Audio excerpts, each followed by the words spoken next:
¿Qué tal? ¿Cómo están? Bienvenidos a nuestro canal del ABC de tu dinero. Vamos a dar un paseo por los mercados en estos días, el mercado argentino y algunos datos del mercado internacional para tratar de definir una conducta, ¿no? Una conducta que no nos lleve ni a la parálisis ni a la hiperactividad, como decimos muchas veces, ¿no? Porque a veces nos quedamos quietos, no sabemos para dónde salir, cómo mover, y en otros momentos, o en el mismo momento, la alternativa es aceleradamente y de una manera más emocional que racional, salir y buscar nuevas posiciones para compensar posibles pérdidas que hayamos tenido y los resultados en ambos casos pueden ser desfavorables.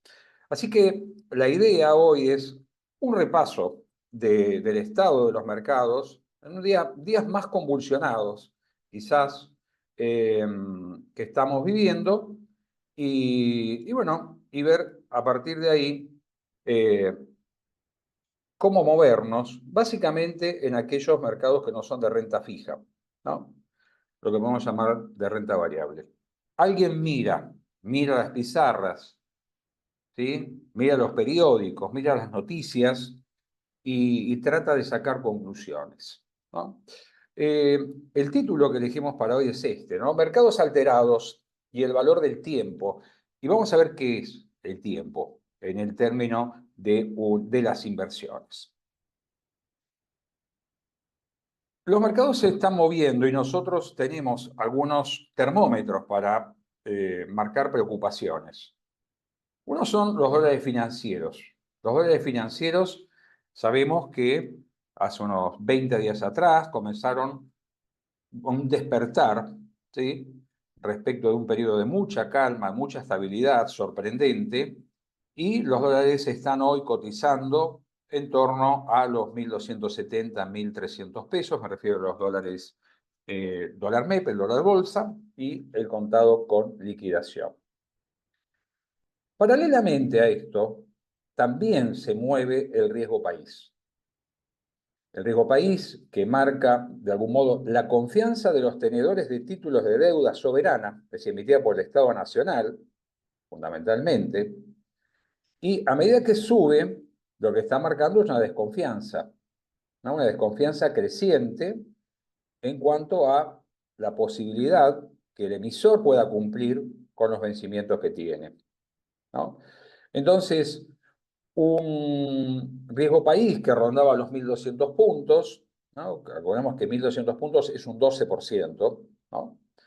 ¿Sobre qué? Y bueno, sobre un título carente de riesgo, ¿no? Libre de riesgo, que podría ser el, el, el rendimiento o el tipo de interés que paga un bono equivalente del Tesoro de los Estados Unidos, ¿no? Entonces me dice, bueno, redondeando, unos 5 más 15, estamos hablando de títulos que están con tasas internas, TIR, de rendimiento de arriba del 20%, lo cual es un rendimiento muy alto que refleja ni más ni menos que la desconfianza, porque si el título está ofreciendo un rendimiento muy elevado respecto a lo que podríamos considerar un bono libre de riesgo, lo que está marcando es esta probabilidad. Cuanto más baja el precio a la paridad de los bonos, ¿no? Más sube el riesgo país y más sube el rendimiento que ofrece ese bono, marcando un atractivo, pero también una alerta de riesgo, ¿no? Entonces ahí estamos viendo que los bonos soberanos están mostrando este deterioro, habían recuperado mucho de sus paridades, ¿sí? Se hablaba que los primeros 3 meses era un momento, fue un momento realmente para aquellos que entraron en los bonos en ese momento, no los que tenían esos bonos, por ejemplo, que provenían del canje de deuda que instrumentó el ministro Guzmán y bueno, valían muy poco, estaban en el orden de 30 dólares por cada 100, empezaron a recuperar paridades, empezaron a subir y pagaban más. Por lo tanto, aquellos que entraron en aquel momento, ¿sí? Y salieron, hicieron una diferencia significativa en dólares. Paralelamente, el otro dato son las reservas. Las reservas del Banco Central. Las reservas suben, pero ¿desde dónde suben? Y me lo podemos preguntar también, ¿hasta cuándo pueden seguir subiendo. Y aquí tenemos reservas que podemos medir en un valor, pero que sabemos que siguen siendo en alguna medida negativas. Y cuando hablamos de la negatividad de las reservas, entre otras cosas también uno tiende a preocuparse porque sabe que parte de esa negatividad de las reservas tiene que ver con que si pueden haber utilizado reservas que provenían del encaje de los depósitos en dólares de los ahorristas, ¿no? Es decir, que ese dato tiene que superarse, ¿sí? Tenemos que contar con reservas realmente positivas. ¿Y para qué se usan las reservas? Bueno, para pagar importaciones y dividendos, cosas que están cuanto menos pisadas, ¿sí? La deuda comercial con el exterior ronda más o menos los 12.000 millones de dólares, así que eso está frenado vía cepo, vía restricciones. Los dividendos se instrumentaron bonos para que aquellos que querían girar lo hagan a través de compra de bonos, ¿sí? Trabado. Hay que pagar porque Argentina está fuera de los mercados. Es decir, no puede decir, bueno, vence un bono o vence el capital de un bono o tengo que pagar la renta y ese bono al vencimiento lo cubro con la colocación de otro bono, porque en este caso, en dólares, los mercados están cerrados. Por lo tanto, la plata sale de las reservas. Y las reservas se alimentan, obviamente, de las liquidaciones, fundamentalmente de las exportaciones. Y ahí, bueno, hace 2 meses atrás, la información era bastante auspiciosa, pero los números hoy muestran otra cosa, ¿no? Y generan escozor, preocupación. En ese marco, el cepo cambiario, del que tanto se habla que se puede levantar, en tanto y en cuanto los niveles de riesgo país ronden los 1.500, 1.200 o incluso los 1.000 puntos, ¿sí? Quizá tendría que estar más por debajo, va a ser difícil que este esquema se pueda sostener. Que este esquema se puede sostener. Pero como dijimos, el cepo cambiario es uno de los anclas, ¿no? Y el ancla cambiaria son anclas para sostener la economía y hacerla funcionar hasta tanto lleguen esas tan prometidas reformas estructurales, ¿sí? Que están dentro de la política, en el marco de la política, ¿no? El cepo hace un trabajo muy efectivo, pero no puede durar para siempre y no es una solución de fondo a los problemas. La otra pata, que nunca está ausente, pero a veces cobra más visibilidad, es la política. Y en el ring de la política, las peleas, las discusiones, los debates, más o menos serios, a veces con respuestas que realmente no colaboran con la tranquilidad, tenemos una ley de bases que está en términos de acuerdo, pero también con niveles de concesiones importantes, en una especie de toma y daca, ¿no? Impuestos a las ganancias para las provincias patagónicas diferenciales, ¿no? Con montos más altos en cuanto a los mínimos para que paguen menos impuestos, ¿sí? Regalías mineras que son más altas, es decir, siempre hay uno que tiene que pagar la factura, ¿no? Entonces, estos son datos, ¿no? Leyes trabadas, porque uno de los aspectos que hacen a la credibilidad y a la estabilidad y al desarrollo de un país es la seguridad jurídica. Es decir, que si hay normas, esas normas se cumplan. Y un decreto no es una norma jurídica que dé seguridad. Por lo tanto, los inversores actuales, los internos, los externos, ¿no?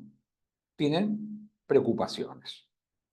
A eso se suma que en diputados se sancionan, ¿no? Surgen distintas, es decir, el gobierno propuso un esquema de actualización de las jubilaciones basadas en el IPC, ¿no?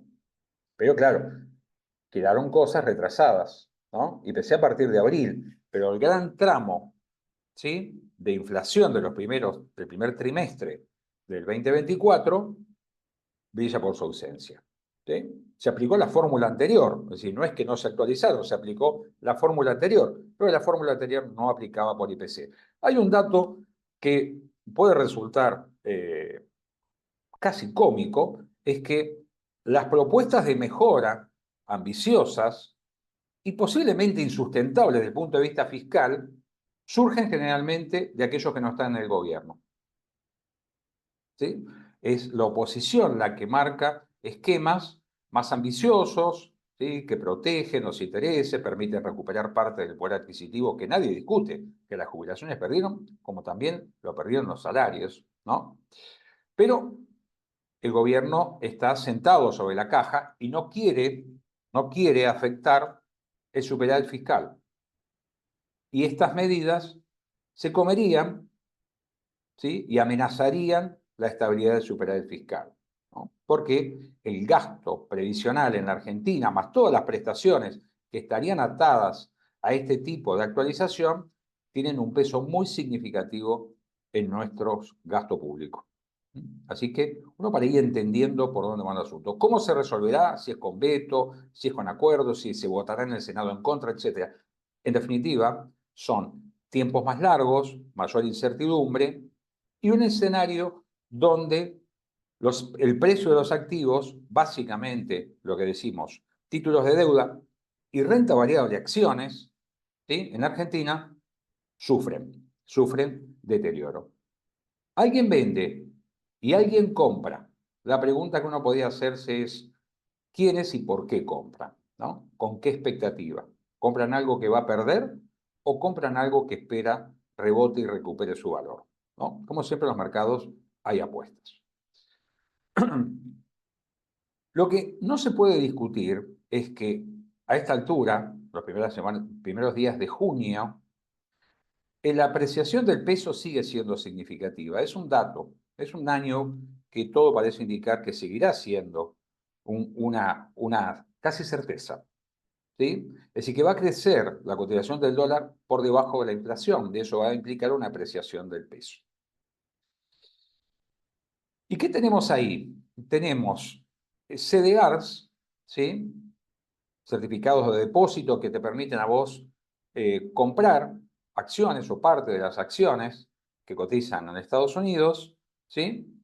Que ya no te van a dar esa doble protección. Una, escapar del riesgo argentino y estar sujeto a los vaivenes que tienen las compañías en términos internacionales, pero por el lado de la cobertura en pesos, porque está atado a un contado con liquidación, ¿no? Ese valor no es atractivo. Descuidas un flanco, descuidas un flanco. Decimos también a favor que tenés la chance de poder posicionarte en empresas con menos cantidad de pesos. Vamos al mercado local. La volatilidad es extrema. Argentina tiene esa característica. Los cambios no son tenues ni pequeños. Las fluctuaciones son amplias. ¿Sí? Son amplias. Ayer el mercado había caído casi el 7% en un día. En un día. Hoy pareciera que recuperó una parte, ¿sí? Y un comportamiento así inestable. Pero hay un dato, por eso decíamos los mercados y el tiempo, que para aquella porción de las carteras de inversión o de los ahorros de nosotros, de inversores que deciden participar de la renta variable, es la medición del valor del mercado argentino, del dato, del indicador que es el Merval, tomándolo en dólares. ¿Sí? Entonces, la idea es compartir con ustedes algunos datos que tienen que ver con esto.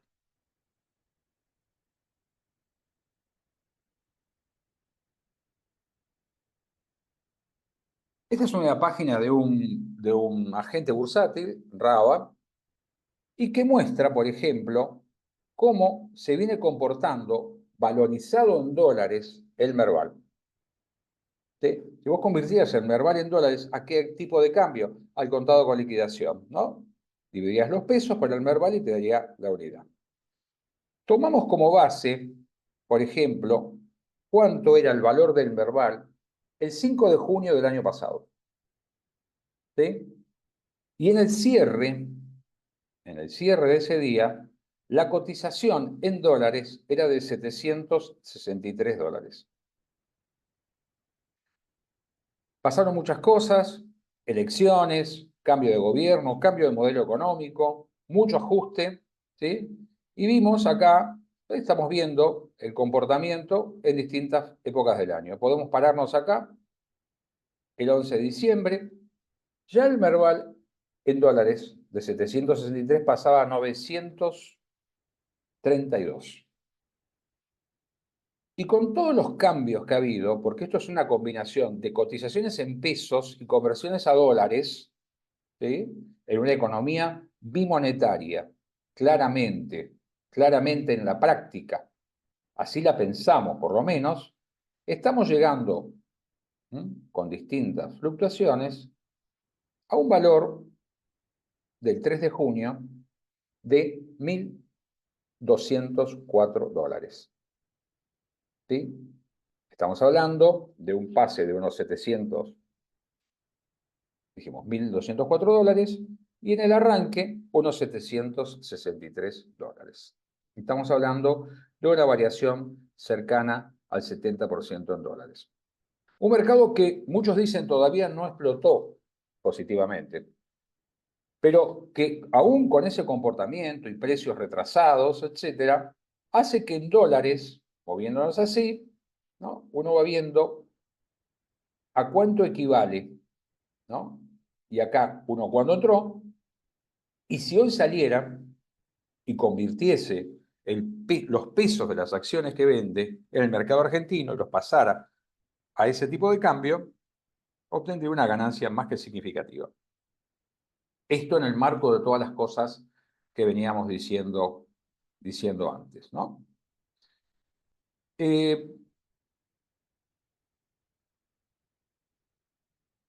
Estábamos acá hablando de esto, de las turbulencias y los cambios. Y acá juega mucho, por eso decíamos los mercados, el tiempo y la memoria episódica y nuestras predicciones y nuestras preferencias. ¿Sí? Entonces, acá tenemos para hacer comparaciones de todos los tipos. Con los agregados, siempre decimos el pasado y el presente. El presente no es una reproducción lineal de lo que pasó. ¿Sí?